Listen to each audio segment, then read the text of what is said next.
administrators who have not been trained in cultural competence. That's a part of the problem, and who have stereotypes.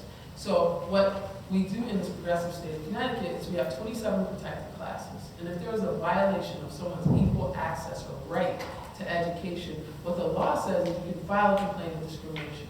If you, as a parent or a guardian, feels that you have gone to the school and you try to get even a discriminatory bullying situation taken care of, or you try to get your child accommodated in school because they have a disability, or you try to resolve some dispute where there are racial slurs because your child is being sent out to a magnet school or a charter school somewhere, and the school administration fails to take action, immediate corrective action to prevent like occurrence, you have a right to file a complaint of discrimination. You have to do so within 180 days from the day you knew or should have known of the discrimination.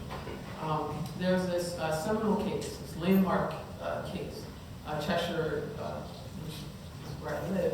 It's so funny I have to talk about this case, but it's a landmark case because there were 3 students. One was a black kid, and one was a Latino kid, and one was a white kid. The white student was hurling racial slurs repeatedly, allegedly, at the black student all the time. He told his parent, like, this is too much. I can't deal with this. They go talk to the principal, they talk to the administration. They're like, well, it's one word against another, and so it's not what you do. The kids get in a fight. There's this policy, right? The policy is a neutral policy on its face. So it doesn't say that, when black kids do something, make sure we suspend them and push them into the school to prison pipeline. But when white kids do something, don't do anything to them. That's not what the policy said. It said if anyone gets into a fight, they automatically get suspended. These 3 kids get into a fight. Guess who got suspended? The black kid and Latino kid. Boom, you're out of here. 3 days suspension. What happened to the white kid? Nada, nothing. You don't get suspended. Partially because you're white, and partially because you're like a star football player. We have a game coming up, and we need you to play the game because we don't lose the game in this big football. So it was a combination. You see the dynamic that's happening here. But what the law says is that you can't do that. You can't have this neutral policy that everyone gets suspended if they do this thing, and then you misapply it because you only apply it to the kids of color.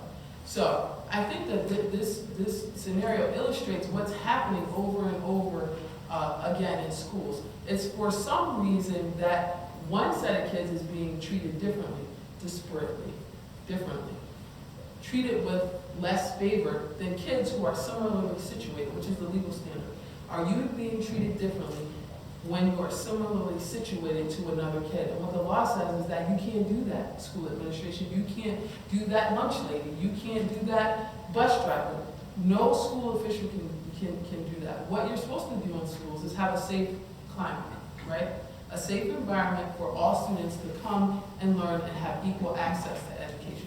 But what we see repeatedly through the complaints that are filed with us is that that's not what's happening in all of our Connecticut schools. And it's tragic, right? Because now you have kids who are ill-prepared because they keep getting taken out of their instruction. And some of the kids have disabilities and they need more instruction. They don't need to be suspended because then they're even missing more of the educational opportunity. And then what happens? There's frustration. So then through that frustration, then you're in class and then it's like, oh, you're being disrupted. But do you see how you're feeding the problem? I wanted to address really quickly. I might have already gone with my 5 minutes. Let me know. Okay. So I wanted to address really quickly too. When you look at the makeup of teachers and administrators in school, you have to look at you have to do an availability analysis, right?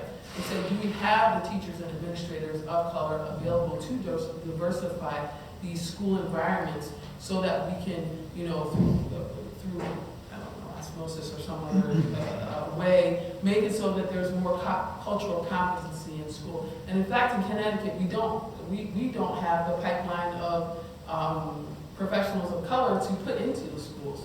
The Waterbury school system asked us to do a public hearing on this very issue. And we looked at Connecticut, and actually in Waterbury, they had one of the highest rates of Latino teachers and black teachers of all the school systems. It was much higher than those who were available to perform those jobs. But let me tell you what they did. Even though they were not required to do this under the law, because under the law, they were meeting the utilization factor, right? There were 8.6% of Latino people available, and they had like 9.7% in their schools. And so they surpassed what the expectation was. But they said, well, that's not enough, because our school has 46% Latino kids, and there were 56, I can't remember the exact numbers, it was really high. So they came up with like this 15-point thing that they were going to do, in addition to what they were legally obligated to do. So I think that that is what's going to create this change in schools, and empower girls, and empower young women, because they need to, sometimes, and it's not, because I don't believe that you have to be the same color as someone in order to impact the life of a child. I never subscribe to that. But you do need to, at some point throughout your school career, see yourself in the person who's teaching you. See yourself in the person who's educating you and telling you that you can make it, and that if you can have the life that you want for yourself. You have to be able to pull that. And I don't think that you have to, if I'm black and I'm a black child, that I have to look at another black person and say, yes, I see myself in you. But if you're not culturally competent, that kid is never going to see themselves coming out of you, because they can feel, right, the implicit bias. They can feel the microaggressions happening. They can feel that you're steering them towards that pipeline. And so that, in my opinion, is what has to stop. Now, obviously, I have a whole bunch of legalese that we can go through, but my 5 minutes is up there. And I didn't talk about these because they weren't on school's birth pipeline, but in 2014, we did require cultural competency training for all teachers who are in the school system and administrators. But there's a little hang up there, it's not being implemented the way it's supposed to be done. And we've actually changed how Connecticut does member teacher recruitment. We're probably the most progressive state right now. Yesterday I was in the middle of negotiating a bill that will make SDE set a requirement. So we can't put a quota in statute, we know that. But we're going to make SDE set a requirement that their teaching force has to be representative of the state's population. And not just in our urban schools, in all of our schools. So SDE has to do this in a defined timeline. We're negotiating that right now. But I think unless we be intentional, unless we make intentional changes, as I said, the system was designed for certain people that fail. So that's an intentional effort to ensure that SDE has to make, because everyone, I don't know, okay. So whenever you go into like these all-white organizations, they tell you, oh my God, you know I didn't have anyone of color who applied for that job? And I always want to call BS. Like, there are probably 8 people right down the street who have a PhD and a JD and went to all the best schools, but you just didn't, you're not, however you're recruiting, you're just not being intentional about how you're trying to make your organization more diverse. So we're going to put SDE on the hook and say, you now need to be intentional about making this a requirement, because we have thrown everything in the kitchen sink at this opportunity gap that we have in Connecticut, and clearly we're still failing. So I just wanted to give that. So you took action, really, can I just have 1 minute?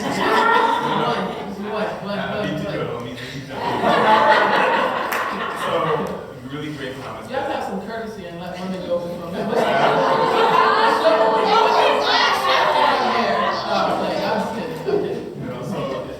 In light of that, and I actually agree, we do need much more diversity in our teacher force, but I want to just hone in on intersectionality.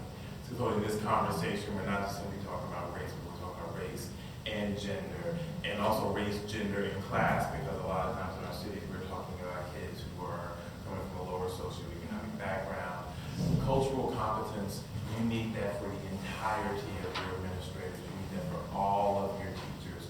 Because the reality is, even when you have teachers of color or administrators of color, you can see things like respectability politics begin to seep in, which has a negative impact on black girls because, well, you're loud and you're not ladylike. One thing that's really bothersome to me with the young ladies, some of the young girls that I've represented, is I see grown men imposing sexuality on girls. So you can have a young lady of color and a young white girl who can both go to Forever 21 and buy the same outfit, but the young Hispanic girl, the young black girl, suddenly, the reaction is much worse. So, so again, it is much worse when you have to go home and it's like, we're in the same outfit as somebody else. So, I mean, I do think we have to look at how all of these socioeconomic factors play, how they all merge and make sure that all administrators, even culture, because we can say black girls, but I've seen someone who's black, who's from a Caribbean background, who's an administrator, take a different tack towards young people who are from a Caribbean background versus from an African American background. There are all of these nuances and layers that happen. So, as we don't want to, so yes, obviously in Connecticut we have disparities between white kids and kids of color, but it's very complex and nuanced, and we need to look at all of those layers and all of that. Okay, so I get my minute left. Yeah. And then I will be done. I just wanted to say that we do sponsor a program that gives kids voices, though. That gives young girls voices, young boys voices. Superior's organization is a co-sponsor. This is something that I started in law school because I was born and raised in the north end of Hartford.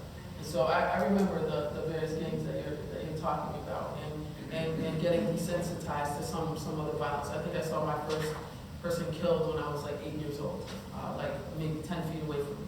Shot, boom, right in the chest, dead. And ran down the street behind the guy who was the shooter, because we didn't know him better, into like some like dark alley or whatever. And so that's a really early age to see death, like right there, like right in your face.